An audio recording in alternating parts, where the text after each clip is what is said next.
Bom, vamos resolver um problema agora envolvendo a primeira lei da termodinâmica para um volume de controle, mais especificamente o balanço de massa. Né? Então a gente tem uma caldeira que recebe uma vazão constante de 500 kg por hora de água líquida a 5 MPa e 20 graus Celsius. E aquece essa vazão de modo que o estado de saída seja 450 graus Celsius com uma pressão de 4,5 MPa. Determine a área necessária nos tubos de entrada e saída para que a velocidade seja de 20 metros por segundo. Okay? Então nós vamos aplicar primeiro nosso balanço de massa. Né? A caldeira eu vou ter uma entrada e uma saída. Né?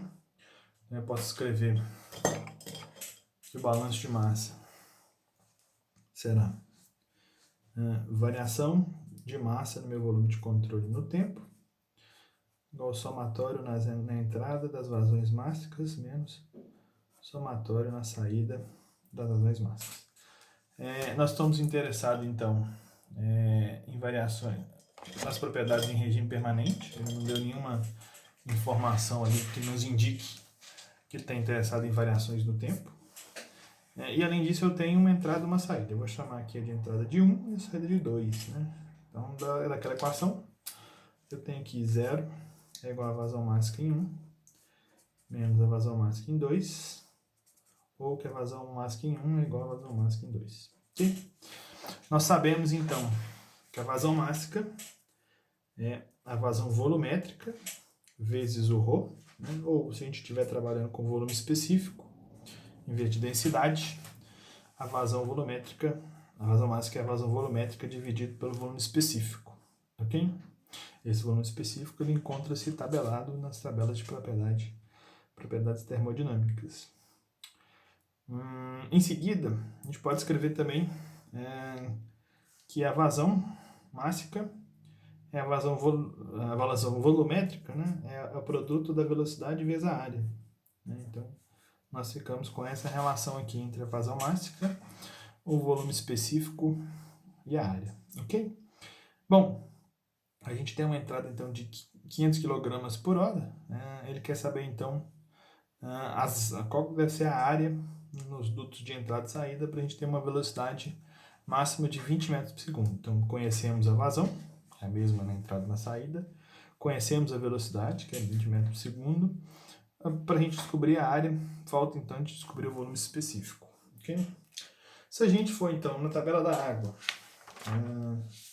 na pressão de 5 MPa, bom, tabela da água, saturada, pressão de 5 MPa, a gente teria uma temperatura de 263,99.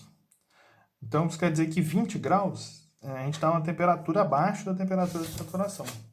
Então, nós vamos estar na tabela de líquido subresfriado. Okay? Então, líquido subresfriado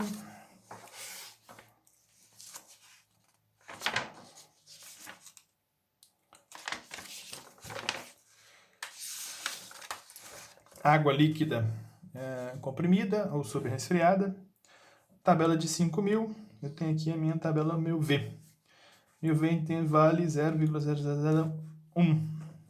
Ok? Então, meu V1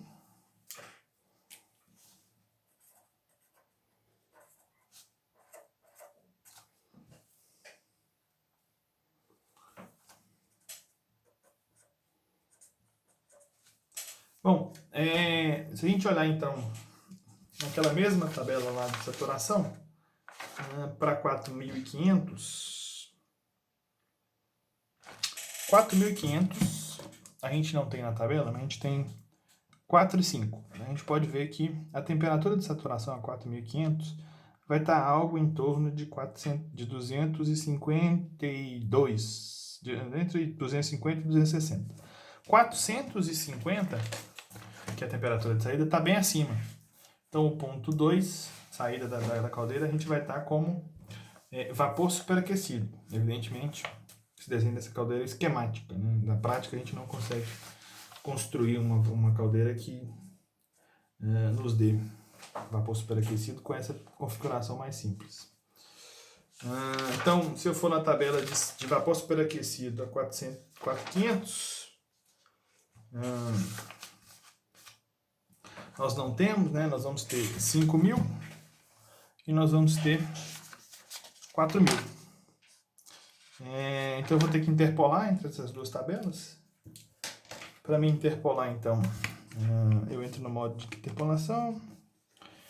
Aqui a gente tem, então, em 5.000 nós temos 0,06330.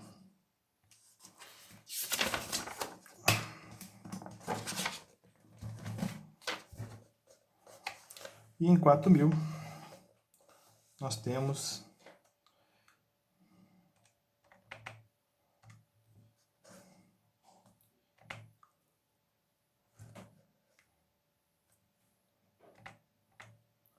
0,0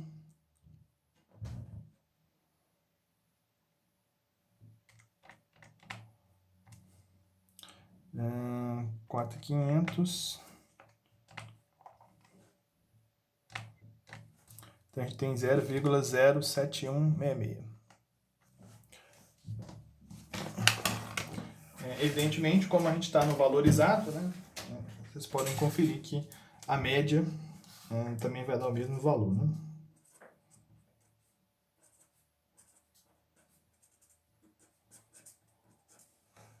Ok? Bom, podemos então colocar a área em evidência nessa expressão. Então, minha área 1 vai ser a vazão máxima vezes o V1 dividido pela velocidade. Então, minha área 1 vai ser 500 quilos dividido por 3.600 segundos, passando aqui para o sistema internacional, vezes 0,001 metros cúbicos por quilograma.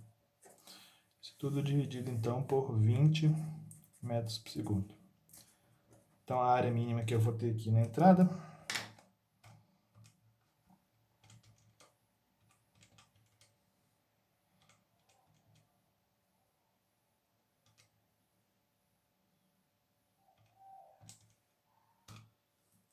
é 6,94 vezes 10 a menos 5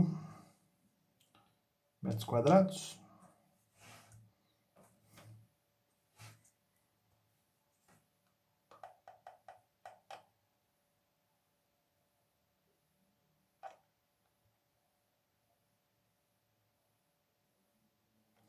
E na área de saída,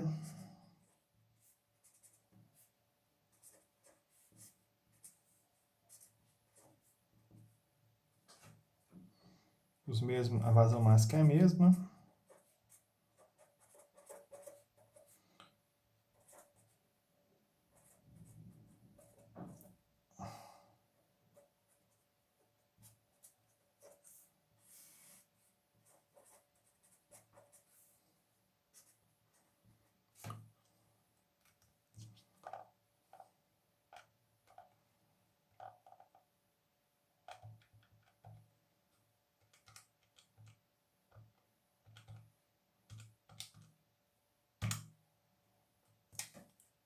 Achamos uma área, então, de 4,97 10 a menos 3 metros quadrados. Okay?